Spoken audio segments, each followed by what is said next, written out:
What's up, peeps? Nick Battle, aka Nino's Corner, man. First off, if you like this content that is coming your way, hit that subscribe button, hit the notification bell. It means a lot. And if you're not looking at this on the podcast, well, actually on YouTube, go check this out on all the streaming platforms for my podcast, guys, whether it's Apple Play, Google Play, Stitcher, Breaker, the whole nine. Anywhere that there's a streaming platform, you can listen to the Nino's Corner podcast. Just type it in. And also, guys, shameless plug for Nino's clothing line, guys. Nino's Corner merch, man. Get 10% off using the code NCPeeps10 at ninoscornermerch.com. Again, 10% off using the promo code NCPeeps10 at ninoscornermerch.com. You see me on here wearing some stuff, like the Do You shirts, guys. Do You stands for Don't Be Afraid to Fail. Outgrow your environment, understand your brilliance. But you guys are not here for that today. You guys are here for the late breaking news, man, that Lincoln Riley is leaving OU for USC. What does this mean, guys? This is something crazy, man. This is crazy. I was actually in the process of recording my Texas Week 12 analysis and the season, stats here for Texas. And then this just came across the banner that Riley's leaving. Guys, he's leaving for USC. And what does that mean for OU going forward, going into the SEC, OU going forward here in the Big 12? It's a big coaching void now for OU. One thing that I am going to say is with Lincoln Riley leaving to go to the Pac-12 now, to go to USC, which is another, say what you want to say, because the team hasn't been that great over the last decade, the same as Texas. It is still a blue blood program. It's one of the most highly respected jobs in the country. You have a built-in recruiting advantage that many other schools do not have.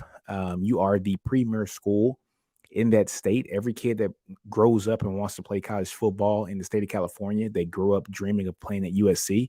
I shouldn't say every, but most. A lot of history. Your Reggie Bushes, your Marcus Allens, your OJ Simpsons, your Matt Leinerts, your Palmers, your Keyshawn Johnsons. I mean, you name it, they've played there. So this is a great opportunity for a guy like Lincoln Riley, who is, he's either the top offensive mind in the country or, I'm not going to say or, he is the top offensive mind here in the country. His offenses are something great, and he is able to attract a bunch of talent to go to OU to play in his signature style of offense, which is just something that has produced two Heisman Trophy winners, in Baker Mayfield and Kyler Murray as well, and sent Jalen Hurts to be one of the finalists for the Heisman his last year. And it's just a quarterback-friendly system that produces a lot of yards for the QB, a lot of yards for the running back too, guys. I mean, everybody looks at it and thinks that it's a variation of the air raid and it's just spread here, there, quarterback throw there. But he depends on the run a lot, and that is very evident with guys like Kennedy Brooks, and guys who have been in that team here in the past. Stevenson as well, who's also in the league right now. So you see that his passing game is actually predicated off the run. And so he has been able to recruit lights out when it comes to the offensive side of the ball. What does this mean for the OU program? Who did they get next? What happens to the recruits?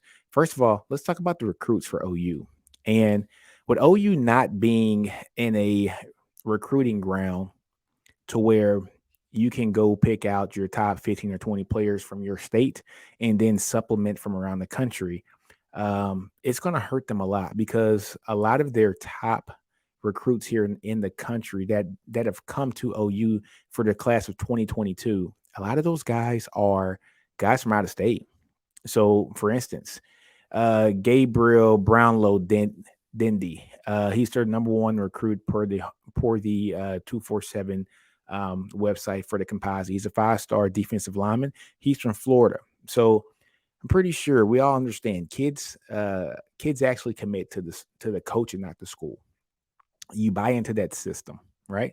So if Lincoln Riley is leaving, if he's going to USC, he's probably going to bring his staff. So Alex Grinch, the whole nine. And so a guy, like Brownlow Dindy, consensus 5-star recruit, national number 10 player per the 247 composite. He's from Lakeland, Florida. Now, you're telling me a kid that has the opportunity to go from Florida to Oklahoma or Florida to California, Los Angeles per se, play at USC, one of the premier brands in the country, in all of college football. Where's he going to go? I'm going to follow the defensive coordinator and that staff that has been a very good defense over the past couple of years. I'm going to follow them to the school that they're going to because it doesn't matter. Mom can't come see me play at Oklahoma anyway if I'm in Florida because guess what? I'm from Florida. She has to drive a good 12 hours, 14 hours to Oklahoma to go see me play. She's not going to see me play every weekend. So why am I going to waste my time and go to Norman when I can go to Los Angeles and play for the same coach that recruited me, the same coach who I know what scheme that I'm going to play in, and the same coach who has promised me that he's going to give me this, that, and the other when it comes to playing time. Just the same guy who was bought into you throughout this whole recruiting process. That's the guy that you're going to want to go and follow. So I can see a guy like, you know, uh, Brownlow Dindy leaving. I can see a guy like Raleigh Brown leaving. Number 2 running back in the nation, number 34 player in the country overall. Where's he from? Santa Ana, California. You think he's not going to go to USC with Riley and team? He's going for that system. Like I said, the number 2 ranked running back in the country, number 2 ranked player in the state of California. You don't think he wants to stay at home in LA so that his mama and his grandma and his dad and his uncles and his cousins can come see him play, and especially play in the system that he was recruited to play in? It just makes sense. You go down and look at other players. Look at a guy like Gavin Sawchuk, all right? He's from Littleton, Colorado. Now, you give him the opportunity to go play in Lincoln Riley's system in LA or Norman. Where's he going to want to go play at? I'm going to say probably LA. All right. Another guy, Derek Moore. He is their 4th highest ranked player, or their 5th highest ranked player here on their roster. He's from Baltimore, Maryland. Okay. He is a defensive lineman, number 96 ranked player in the country. Now, you're telling me if Alice Grinch recruited me that I'm going to go to Norman or I'm going to go to LA. Like I say, mama can't come see me play anyway at Norman because guess what? I'm too far away from Maryland, too far away from Baltimore. She won't be able to see me play anyway. I'm going to go follow the guy who recruited me. All right. And so now you come into and look into the other guys who are close. You got guys that are in Texas. You got guys that are in Oklahoma, but not that. Well, I shouldn't say not that many. Most of the class is from Texas, but some of your highly touted guys, like a Jake Taylor, offensive tackle, consensus, top 150 player in the country. He is from Bishop Gorman, Las Vegas, Nevada, a 3-hour drive from LA. You don't think he wants to probably go to USC as well with the coach that recruited him, the offensive staff that recruited him? This is what happens when you have a guy who's leaving a blue blood program in OU and going to another blue blood program in USC. And also, this is what happens when you're at a school, and let's get it straight. Yes, I'm a Texas grad. You guys know that. But I respect the hell out of OU. I respect what OU does every year, year in and year out. I respect that OU has won the Big 12 championship 6 years in a row. I respect that they are our biggest rival, hands down. I respect it. I got friends that went to OU, guys went to high school that went to OU and played football at OU. Yeah, OU is a juggernaut, and they have owned the Big 12 here for since the Big 12 was started, to be honest with you. Even though that they've only won one championship during that time, we've won one as well. But they have dominated the Big 12 championships since I've been a fan of the Big 12. Since I went to school at UT back in the day, they have run this conference. So I respect the hell out of OU. Let's not get on that. You guys see my tweets about me talking about them, just like with I talked to Seth and Chris, the guys from the Hornstown podcast, and we all throw shade at each other, but it's all out of respect, mutual love. But the thing about OU is you are in a situation to where you're in a state that doesn't produce a ton of college football talent. This is what it is. So OU, what they have to do is it is harder for them to recruit because they have to go into Texas. They have to go nationally sometimes to go get kids to come and play school. Well, to go get kids to come to their school and play football for them. And so when you don't have that natural built-in recruiting ground that isn't your state, you have a hard opportunity when a coach like Lincoln Riley leaves. It's hard to salvage a class like that because guess what? if you are recruiting nationally and the kid knows that I'm going to go here to better myself and go to the league, and screw playing close to home, I want to go to the league. This is the best possible opportunity for me to go to the league is to go to this school, and it fits me. When that guy leaves, that kid has the opportunity to go with that coach. Um, and when that coach goes to a place that is close to home, like for instance, these kids that are from California and Nevada, you're gonna stay close to home so mama can come see you play. It all boils down to mama. All boils down to mama. I remember when I was in school, of course, Mac Brown was the coach, and we used to hear him talk at certain events and certain functions. And he used to always say that he would love to get on the camera time during halftime after the game because that was his opportunity to talk to mama. And basically, you got to make it all right with mama so she can send her kid to play with you. But also, mama wants to see baby play every weekend if she can, and he's going to USC. I cannot fathom where these kids that are from LA and these kids that are from Santa Ana and these kids that are from Las Vegas, Nevada aren't going to want to come with him to USC to play close to home. It just makes sense. And I guarantee their parents are jumping up in the air because guess what? They can come see baby play on the weekends. And since they're going to be playing the Pac 12, you're going to even get to see him play at UCLA. You can travel up to Oregon, right?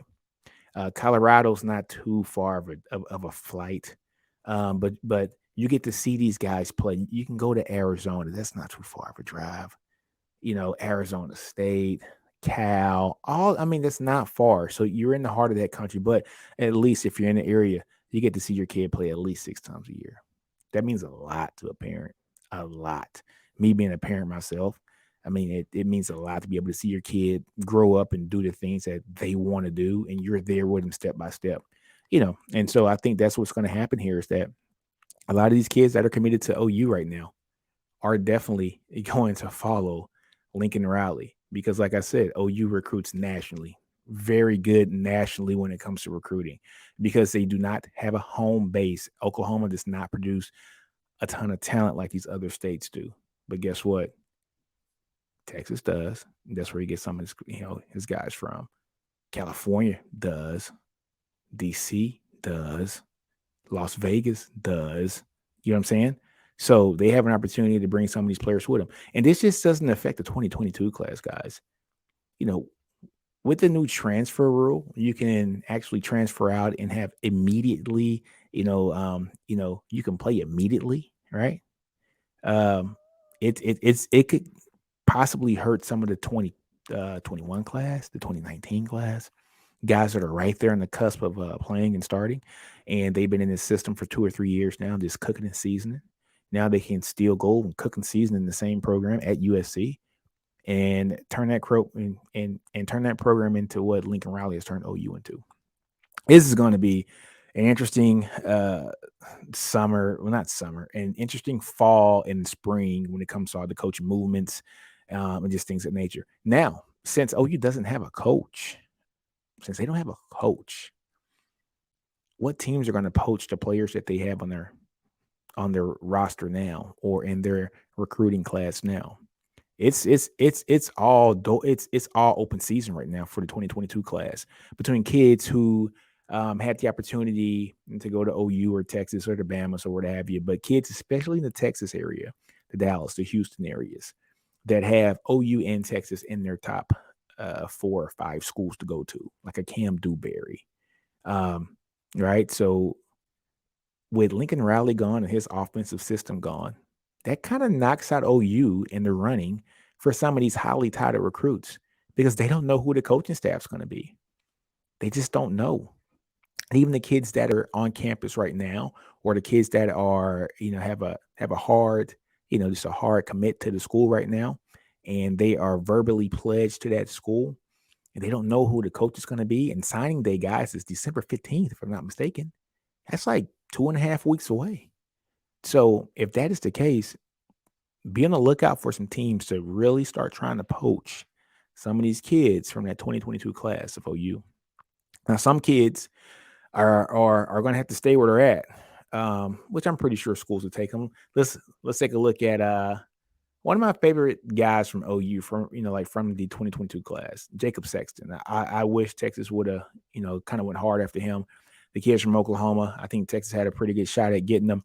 But Sexton is one of those guys that you can build around in the trenches. Really good player, but he's committed to OU. People don't commit to the school; they commit to the coach. Sexton might be a little bit different because he is from Oklahoma, but with the recruitment videos and the horns down and throwing it, Texas was a big player in that case for him to go to whatever school that he wanted to go to. It's kind of hard to come back from instances like that. Now I'm pretty sure a school will take him regardless. It's what it is. We've seen in the instances in the past where a kid has an Auburn tattoo. He wanted to grow up and go to Auburn, committed to Auburn, gets a tattoo, and then goes to play Alabama. It happens. But it's just a lesson, guys. This is all a business. Okay. Recruits, listen, this is a business. Okay. Your coach can leave at any moment. So you got to think not just now. What's the cool thing to do when it's time for you to go to the school that you're going to choose? Because the school that you choose might not be the exact same school that you go to when it's time for you to go. So when once you make these videos for commitment, do it humbly, do it gracefully, because you never know who you might have to go to in case a situation like this happens. It's happened here in the past at Texas. Charlie Strong's there. He has good classes when it comes to the straight up recruiting, and then he leaves. All right, so the other coach has to buy these guys in, or if the kids aren't feeling the brand new coach that they just hired, you got to go find somewhere to go. And I'm pretty sure you have schools lined up that'll take you. But what you do during your recruiting process can hinder your ability to sign with another school if it's not professional. Teams look at this, guys. They look at your professional makeup. They look at your competitiveness. They look how you're going to act when the camera's rolling. They look how you're going to act when the camera's not rolling, because they want to make sure that they're getting a well-rounded individual. So take this as a learning lesson, kids.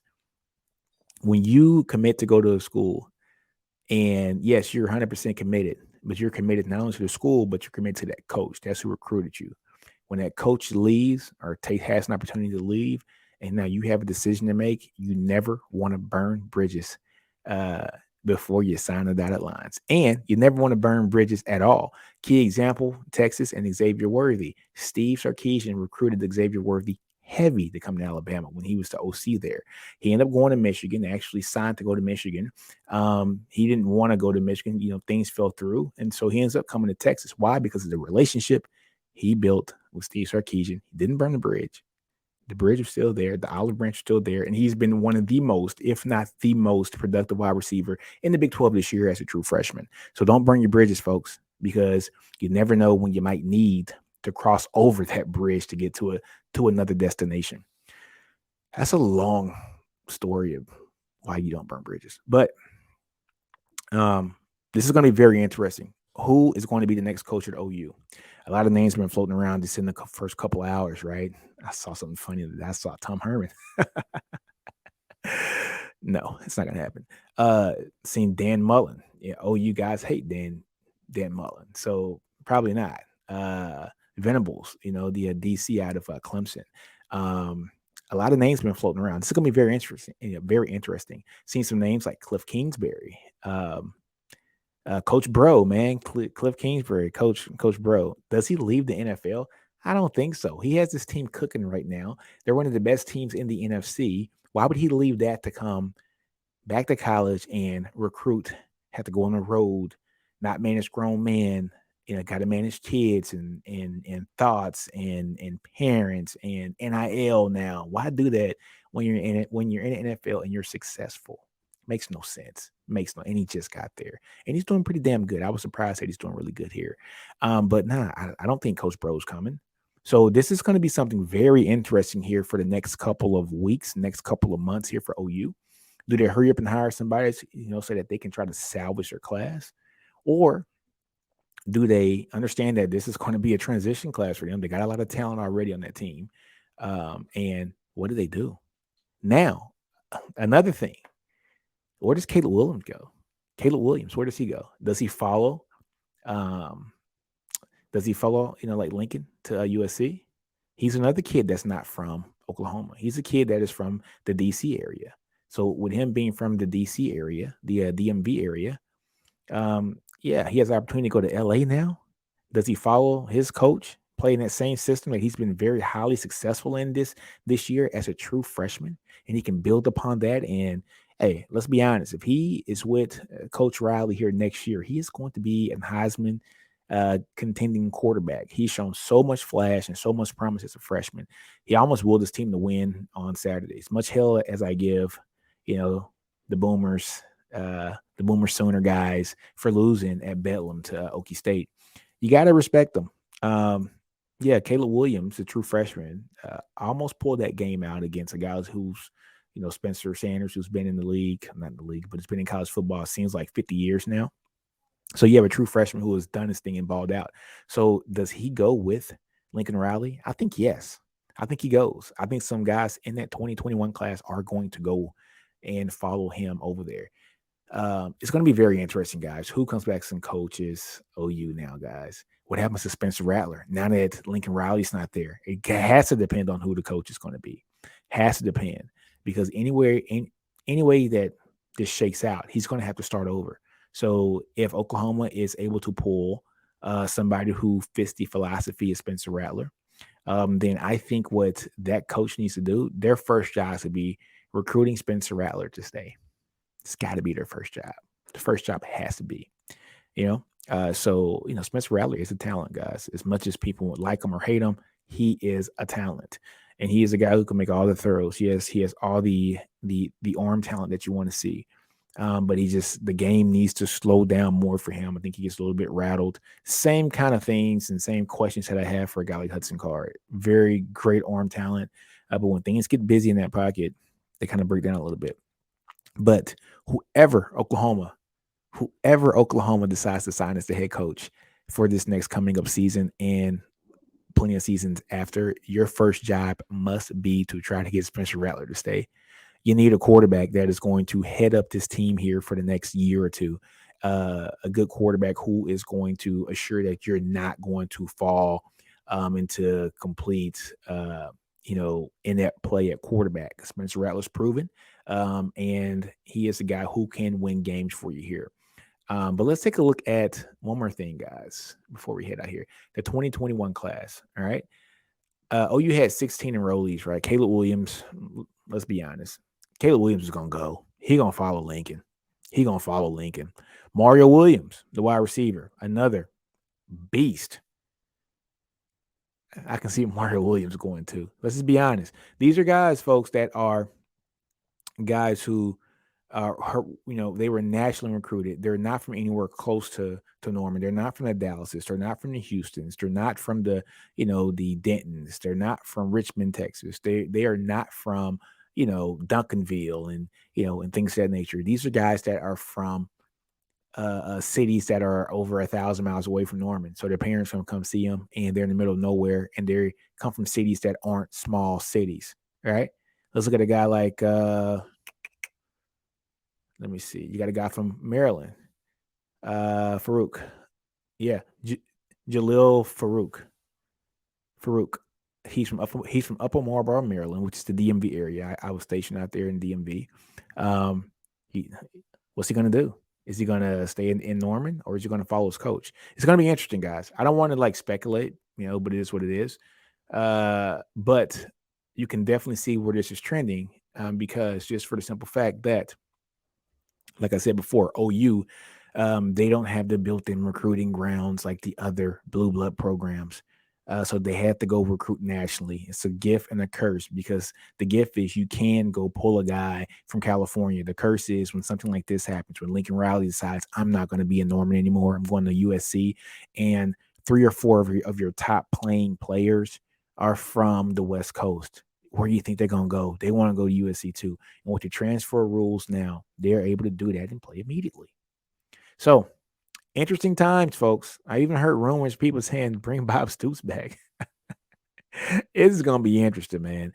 But on that note, guys, man, I always tell you guys, do you, don't be afraid to fail, outgrow your environment, understand your brilliance. But man, very interesting times here. It's going to be interesting to see exactly what Oklahoma does here in the next couple of weeks before the first signing period, and who the next coach is going to be. Can they salvage the 2022 class that they have now? Not only can they salvage the 2022 class, can they salvage some of the guys who are already on campus? Can they try to get those guys to stay? Does Caleb Williams leave? Right? Does he leave and go with Lincoln Riley? If he does, OU needs to get a coach in place as soon as possible to recruit Spencer Rattler to stay, because you cannot be in quarterback hell in your first year. You can't do it. All right. So a lot of things are coming up. This is going to be a very interesting time for Oklahoma. It's going to be a very interesting time, for the Big 12. OU's going to the SEC with Texas, right? In the next couple of years. It's supposed to be 2025. Probably going to happen sooner. That's another reason why I think Lincoln Riley chose this job. I think he chose this job because when you're in the SEC and it's Oklahoma and you got the Alabamas and you got the Georgias and you got the LSUs and you got the Floridas and you got Texas and you got Texas A&M, and you got Ole Miss, and you got Mississippi State and you got Kentucky who's playing good. You got all these teams that are vying for a position at the table to eventually be one of the top. You got all these teams. You got 4 or 5 blue bloods in there. You got OU, you got Texas as a blue blood, you got Alabama, you got Georgia, you got LSU. Those teams are blue bloods. Okay, you got Florida. I mean, these are known national brands, okay, that have won championships. You go to USC, you're the big dog on campus. And Lincoln Riley is going to turn that program around. I think we all understand that. He's going to turn that program around. The offense is going to be something great to see, using those California kids and that California talent. Built-in recruiting advantage for him ASAP. Once he gets in there, he can pull 15 out of his 25 kids from California and not even lose any sleep. None at all. He's going to make it happen. Watch. So he goes to USC. He's the big fish in the pond now because he's going to recruit well. He's going to win well. And he has no competition besides Oregon. That's it. That's his only competition. Oregon. Stanford ain't going to do nothing to him. Cal ain't going to do nothing to him. Arizona State ain't going to do nothing to him. Colorado ain't going to do nothing to him. You know what I'm saying? I already said Stanford, right? Yeah, UCLA ain't going to do nothing to him either. You know what I mean? So, yeah, Washington, they're not going to do nothing to him. It's USC and Oregon. And USC has the built-in advantage of being USC, being in LA and recruit kids from Los Angeles and the whole state of California and be a freaking freight train. Wow. Man. Anyways, guys, I got to go. I got to get back to recording some more stuff. Texas content coming on the way soon. But, man, I just had to get on here and talk about that. Like I tell you guys, man, don't be afraid to fail. Outgrow your environment. Understand your brilliance. NinosCorner. I'm out. Salute. Peace.